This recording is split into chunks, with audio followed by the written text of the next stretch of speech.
Disebut takut dijegal timnas Indonesia, Takefusa Kubo tegaskan Jepang akan tampil habis-habisan untuk meraih kemenangan di laga pemungkas. Bermain sejak menit awal kontra timnas Vietnam, akankah Sandy Walsh kembali bermain penuh kontra timnas Jepang nanti?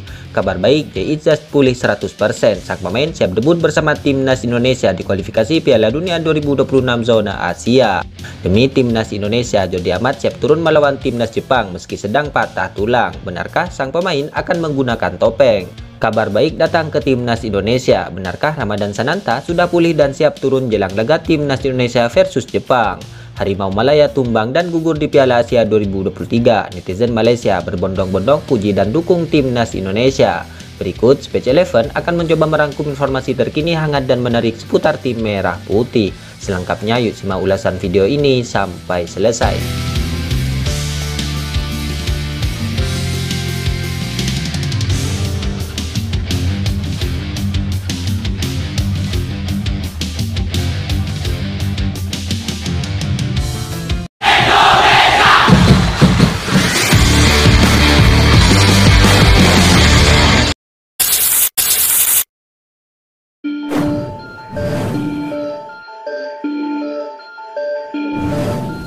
Kabar pertama datang dari pemain keturunan yang baru saja sah menjadi WNI. Ya, pemain yang dimaksud adalah Jay Itzas, di mana Jay Itzas dikabarkan sudah pulih dari cederanya. Di mana kabar baik ini datang dari Venezia, di mana punggawa timnas Indonesia Jay Itzas dipastikan telah pulih dari cederanya.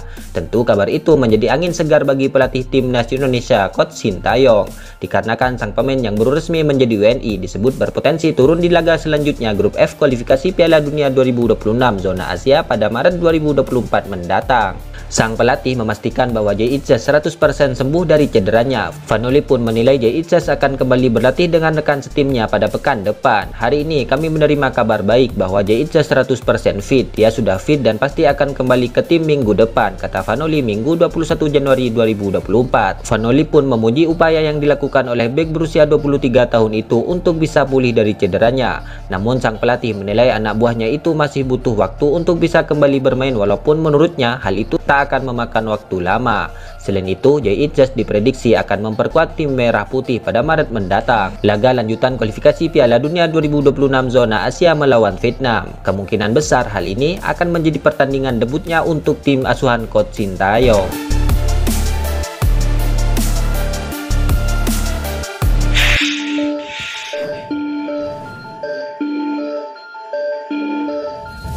Menyusul kabar kekalahan yang dialami timnas Malaysia pada Piala Asia 2023, netizen negeri jiran memberi apresiasi positif kepada timnas Indonesia. Pupus sudah harapan Malaysia tampil untuk kali pertama di fase gugur Piala Asia 2023. Hal itu dipastikan usai anak asuh Kim Panggon dikalahkan Bahrain.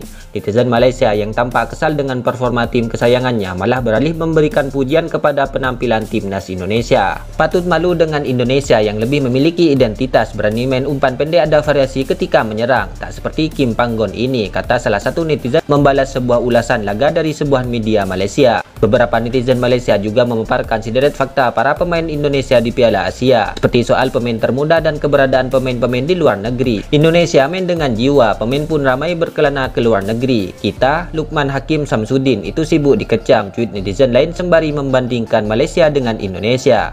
Jujur saja, Indonesia punya tim bahkan skuad termuda, main lebih baik dari Malaysia. Itulah realitas pahit yang harus ditelan pecinta Harimau Malaya, tulis netizen lain.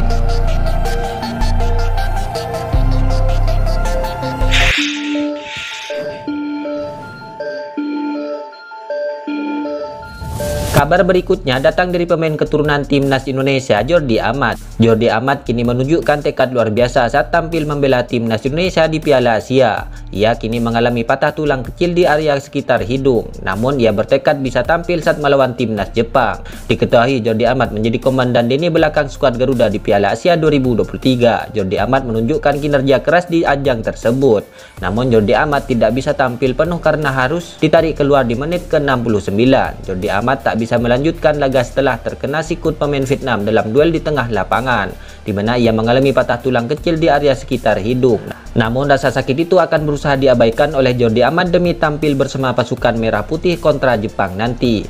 Ya, saya ada patah tulang kecil di sebelah hidung saya. Saya kira 2 hari istirahat saja sudah cukup untuk penyembuhan. Dan saya harap saya bisa bermain dengan masker untuk melindungi wajah saya. Memang tidak nyaman karena menyakitkan. Tetapi saya berharap peradangannya hilang dalam beberapa hari, kata Jordi Amat seperti dikutip dari PSSI.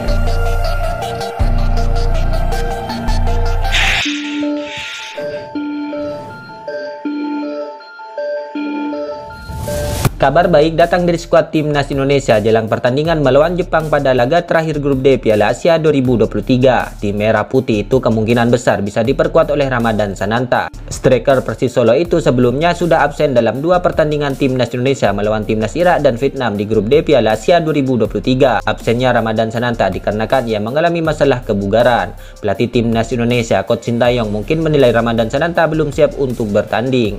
Kini kondisi kebugaran Ramadhan Sananta terus dipantau tim medis timnas Indonesia, di mana keputusan Ramadhan Sananta bisa bermain atau tidaknya bukan langsung dari Coach Sintayong. Kondisinya semakin membaik saat ini terus dalam pemantauan dari tim medis, kata Nova Arianto. Dengan begitu, ini bisa menjadi kabar baik untuk timnas Indonesia, di mana Ramadhan Sananta bisa mengisi lini depan skuad Garuda untuk menghadapi timnas Jepang.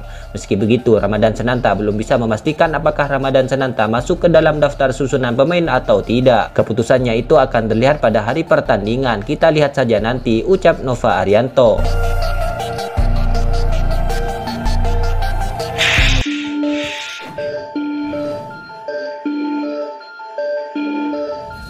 Penyerang timnas Jepang Takefusa Kubo tebar ancaman jelang melawan timnas Indonesia. Samurai Biru tekankan akan tampil habis-habisan agar tak dijegal skuad Garuda. Seperti diketahui, Jepang akan menghadapi timnas Indonesia dalam laga terakhir penyisihan grup di Piala Asia 2023. Pertandingan ini tak hanya menjadikan laga penting buat timnas Indonesia saja, namun pertandingan ini juga laga penting bagi timnas Jepang. Dalam hal ini, mereka tak boleh lengah saat menghadapi tim yang tak diunggulkan seperti timnas Indonesia. Tim Merah Putih memang tak diunggulkan karena mereka berada jauh dari Jepang. Mereka memang jauh lebih diunggulkan, tetapi para pemain Jepang tak ingin meremehkan Sandy Walsh dan kawan-kawan. Bahkan pemain yang saat ini bermain di Liga Spanyol tersebut menekankan bahwa ia dan tim tak memikirkan pertandingan lainnya. Mereka bahkan tak memikirkan soal potensi akan bertemu Korea Selatan saat di babak 16 besar nanti. Oleh karena itu, Kubo menekankan bahwa pihaknya saat ini tetap fokus mempersiapkan diri melawan timnas Indonesia.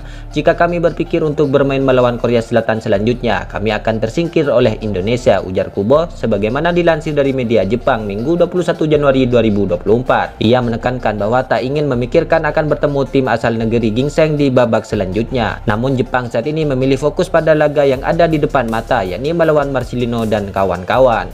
Kubo pun juga menekankan bahwa meraih kemenangan melawan timnas Indonesia menjadi harga mati. Tentu saja karena Jepang tak ingin kembali menelan kekalahan. Oleh karena itu, dia dan rekan-rekannya siap tampil habis-habisan. Pertama-tama, kami ingin fokus pada pertandingan melawan Indonesia, kata Kubo. Jika kami menang, itu akan menjadi gunung yang sangat sulit untuk didaki, ucap Kubo.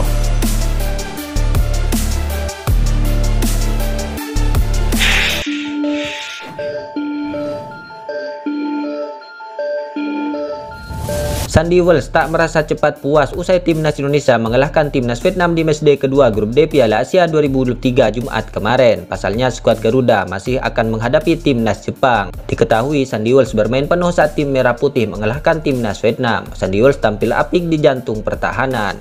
Dikutip dari SofaSoccer, Sandy Walsh tercatat membuat 1 clearance dan intercept, melepaskan 1 operan kunci dan melepaskan 2 sepakan ke gawang. Kemenangan atas Vietnam menjadi peluang timnas Indonesia untuk melaju ke babak 16 besar. Kendati demikian, timnas Indonesia akan mendapatkan rintangan di laga terakhir, yakni akan menghadapi timnas Jepang. Jepang tentu tak kalah semangat menatap pertandingan ini. Pasalnya tim Jepang baru saja kalah dari timnas Irak dan ingin mempertahankan posisinya di peringkat kedua. Duel Indonesia dan Jepang akan dihelat di Stadion Al Thumama Doha, Qatar pada 24 Januari mendatang. Laga ini akan menjadi penentu nasib Sandy Walsh, DKK dan timnas Jepang. Pertanyaannya, akankah di laga nanti Sandy Walsh akan kembali masuk menjadi starter? Tentu ini menarik kita nantikan. Itulah ulasan terkini hangat dan menarik seputar tim Merah Putih yang dapat kami sajikan hari ini. Jangan lupa dukung terus tim Merah Putih di channel ini dan salam olahraga.